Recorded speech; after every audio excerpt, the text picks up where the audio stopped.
60대는 노년이 아니라 인생 2막의 시작이다. 그러나 현실은 녹록지 않습니다. 직장에서의 은퇴, 자식과의 거리, 하루가 다르게 느껴지는 몸의 변화, 삶의 방향을 잃은 듯한 허전함. 정신과 의사 이근우 교수는 그의 책 나는 죽을 때까지 재미있게 살고 싶다 해서 말합니다. 나이 들어 가장 필요한 것은 지혜와 여유다. 내가 나를 다독이고 내가 나에게 유쾌한 인생을 선물할 수 있어야 한다. 그래서 우리는 이 시점에 꼭 되묻게 됩니다. 이제부터는 어떻게 살아야 할까? 오늘 이 시간 그 질문에 함께 답을 찾아보려 합니다. 60대가 되면 가장 먼저 달라지는 건 마음입니다. 젊을 때처럼 빨리 흥분하지 않고 기뻐도 웃음이 덜하고 슬퍼도 오래 끌지 않습니다. 그러나 그만큼 내 감정을 표현하지 않게 되고 무뎌진 것처럼 느껴집니다. 정신과 전문의 유은정은 혼자 잘해주고 상처받지 마라 해서 말합니다. 마음은 관리하지 않으면 골마버린다. 그리고 그 마음은 어느 날 몸의 증상으로 드러난다. 그러니 이제는 내 마음에 무슨 일이 일어나고 있는지 하루에 한 번쯤은 조용히 돌아봐야 합니다. 지금 내가 외로운 건지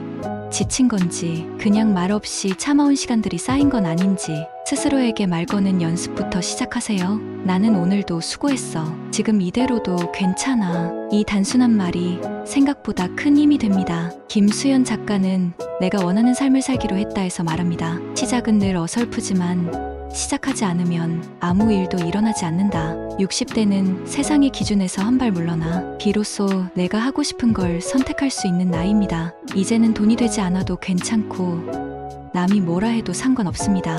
내가 좋아하는 일을 해도 되는 나이입니다. 수채화를 그리기 시작한 분, 매일 시 한 편을 필사하는 분, 고등학교 검정고시를 준비하는 분도 있었습니다. 그들은 입을 모아 말합니다. 이 나이에 뭔들 못하겠어요. 처음이니까 더 재미있어요. 완벽하지 않아도 괜찮습니다. 나를 위한 시작은 삶의 새로운 숨을 불어넣습니다. 이시영 박사는 약을 버리고 몸을 바꿔라 해서 말합니다. 면역력은 약이 아니라 생활의 리듬으로 만든다. 60대 이후 건강을 지키는 가장 강력한 방법은 바로 걷기입니다. 고관절, 무릎, 혈관, 심장, 심지어 치매까지 하루 30분 걷기로 지킬 수 있다는 연구 결과가 쏟아지고 있습니다. 하지만 많은 분들이 걷는 것조차 부담스러워합니다. 무릎이 아프다, 심장이 벌렁거린다며 주저하십니다. 그럴수록 천천히 내 몸의 속도에 맞춰 걷는 것이 중요합니다. 처음엔 10분, 다음 주엔 15분, 그렇게 늘려가는 것이 노년의 건강을 만드는 길입니다. 약보다 중요한 건 꾸준함이고 병원보다 더 좋은 곳은 걷는 길이라는 걸 꼭 기억하세요. 60대가 되면 인간관계의 패턴도 바뀝니다. 의무로 이어지던 관계, 체면으로 유지하던 만남은 점점 피곤하게 느껴지고 오히려 나를 지치게 합니다. 관계에도 연습이 필요합니다라는 책에서는 말합니다. 좋은 관계는 불편하지 않고 불편한 관계는 더 이상 좋은 관계가 아니다. 그러니 이제는 관계에도 정리가 필요합니다. 더 이상 나를 깎아가며 붙잡을 필요 없습니다. 대신 느슨하지만 따뜻한 관계, 굳이 자주 만나지 않아도 마음이 편한 사람 한둘이면 충분합니다. 무조건 가까운 사람이 중요한 게 아니라 내가 옆에 두고 싶은 사람이 중요합니다. 정혜신 박사는 당신은 자식을 사랑하는가에서 말합니다. 진짜 사랑은 기대를 내려놓는 데서 시작된다. 60대 이후 가장 어려운 숙제는 자식과의 거리입니다. 몸은 떨어져도 마음은 붙어있고 도움이 되려는 마음이 오히려 부담이 되기도 합니다. 어떤 어르신은 이렇게 말하셨습니다.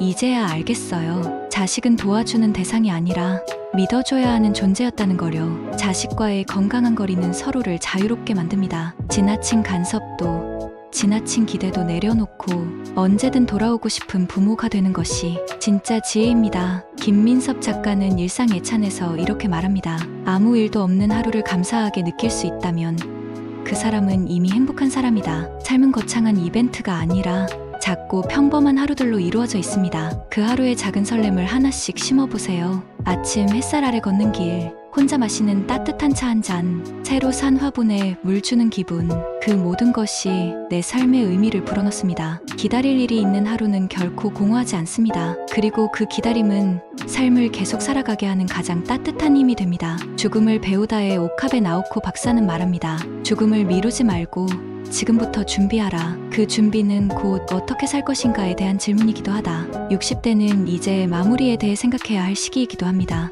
유언장을 준비하거나 장례 방식에 대해 가족과 이야기하는 것은 결코 부정적인 일이 아닙니다. 오히려 내가 사랑하는 사람들을 위해 내 삶을 정돈해두는 가장 따뜻한 배려입니다. 떠남을 준비하는 것은 죽음을 앞당기는 게 아니라 지금 이 순간을 더 온전히 살기 위한 다짐이기도 합니다. 지금부터 천천히 한 줄씩 정리해보세요. 당신의 인생은 그렇게 더욱 선명해질 것입니다. 60이라는 나이는 결코 작지 않은 숫자입니다. 하지만 그것이 끝을 의미하지는 않습니다. 오히려 그동안의 경험과 상처, 사랑과 아픔이 모여 가장 나다운 삶을 만들 수 있는 시작점입니다. 이제는 나를 더 아껴야 할 시간, 나를 위해 하루를 설계하고 나를 중심에 두고 살아야 할 시기입니다. 지금부터라도 늦지 않았습니다. 오늘 이 순간부터 다시 당신의 인생 이막이 시작되기를 바랍니다. 오늘 내용이 유익하셨다면 좋아요, 구독 부탁드립니다. 감사합니다.